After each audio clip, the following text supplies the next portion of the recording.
Good morning, good afternoon. I'm sorry. I am out here outside because it is beautiful outside. This is my favorite place in my yard. It is my front yard. My fountain is right here. I have beautiful rose bushes there that have like probably 100 roses on them. We're been busy this week planting our garden and getting the yard in shape. We love um, having people look at our yard when we walk by. So maybe next week I'll have the rest of it done. You can see it. Like my husband made herb jars, and we have our butterfly garden already planted. So it is my mental health out here.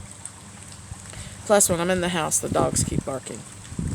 Today in ancient history, I want to talk about the last part of the semester. And most of your work is done. Pretty much all you have left is your medieval lives.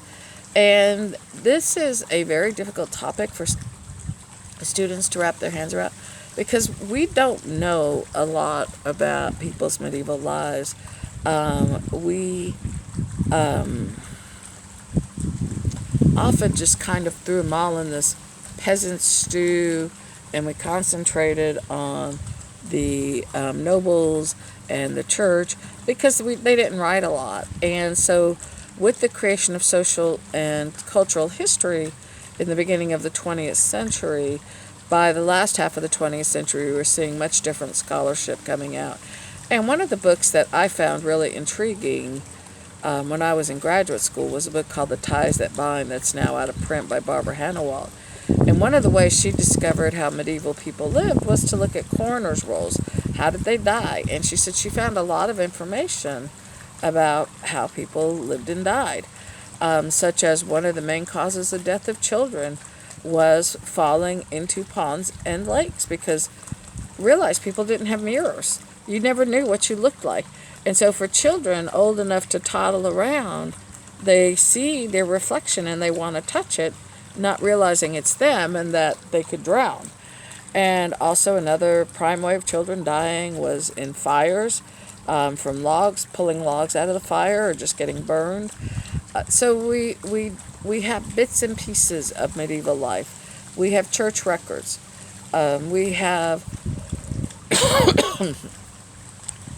documents, but for the most part, the whole idea of fiefdom is very strong and alive. And there for a while we weren't supposed to use the term fiefdom because they called it the F word, and then now they're back to saying we can use it. So I'm not sure, but basically fiefdom has many stages. So we tend to think of the king and then his nobles and the peasants, but on a more local scale, you have fiefdom. So think of every town in Oklahoma being a small fiefdom, and that is part of a bigger fiefdom, which is a county, which is part of a bigger region, which would be our state, which is part of what would later be a nation, but we're not to nation states yet. That's the Hundred Years' War, which gives us England and France. And so you have to remember, on a local level, you would have the Lord of the Manor. Now, remember, nobles have lots of titles. They might be Viscount of this and Baron of that, and there are even nobles who have titles in both England and France, or France and Austria, because of intermarrying. And so you would have your local lord, your lord of the manor would have some sort of home there, an estate. If it was a city, it would be fortified. We are going to see fortification of cities, medieval walls, things like that. And but in your village would be a church, would be the market, would be the granary or whatever you eat, would be the common fields. You all go out to work in the fields, and during harvest and planting time, everybody worked as a village. Women gathered nuts and fruits from the woods to make jams and jellies and things like that. But you worked as a village, and remember, villages are anywhere from 75 to 200 people. They're very small. That's what's called a hamlet.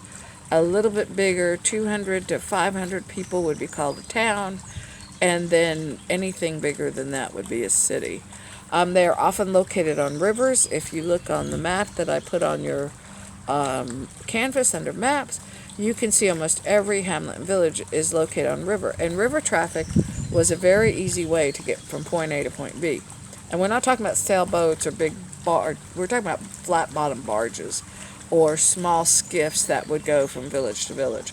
Also realize anytime you went from village to village or crossed a bridge or went through a drawbridge or went through city gates, you had to pay a toll.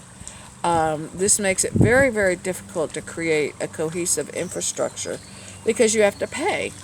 And so France, under Henry of Navarre, not for quite a while, will finally abolish all those internal tolls. But right now they still exist. So if you live in a village and you want to trade your wool from your village, say you live in Woodbridge, and you want to go to Newcastle to trade sheep's wool because you'd make more money there, you're going to have to pay a toll for every town you go through to get there, and then you have to pay a toll to go into the town.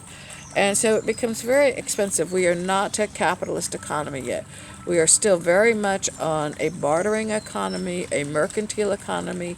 Remember, everything you grow, everything you make, everything you harvest, 10% of it goes to your local lord.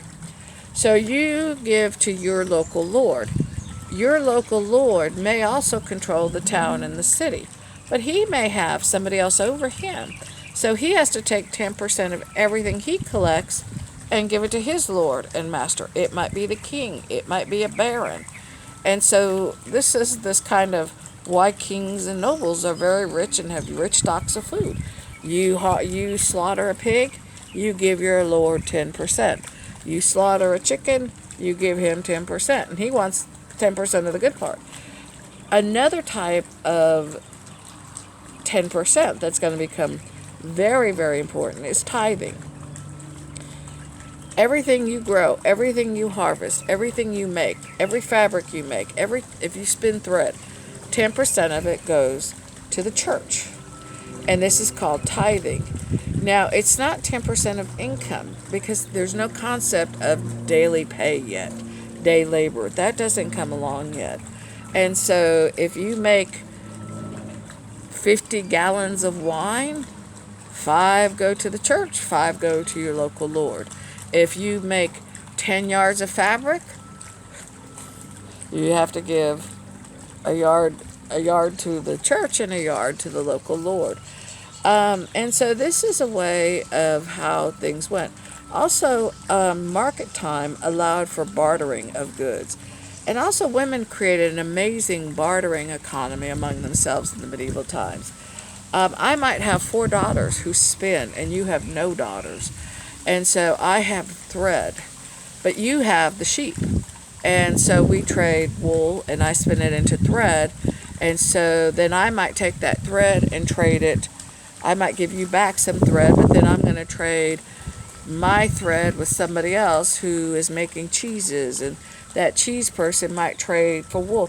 So women developed a very real barter economy that when you went to town, they would barter jams and jellies or pickles or things like that.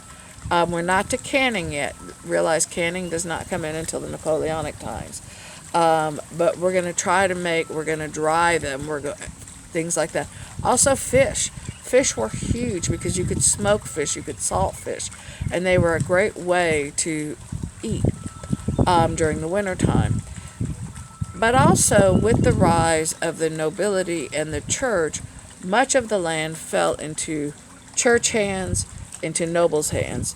And so you have very few landed peasants. The further east you went, the fewer landed peasants you have. France will have the most landed peasants. A landed peasant is somebody who owns his own land. Most of your peasants are landless. And also realize most people lived in the village for safety, or if you live in your village or your hamlet, you lived in town for safety and went out to your lands to work. You didn't do like we do here in America where we live on our land. You went out to them to work. Also, you're trading protection and security for your labor and your land. And so this was a way in the 800s that warlords started rising through the ranks by, I'll protect you, usually from me. If you give me your land, I'll protect you, and you owe me taxes, and your men owe me military service, but I will take care of you in times of need and things like that.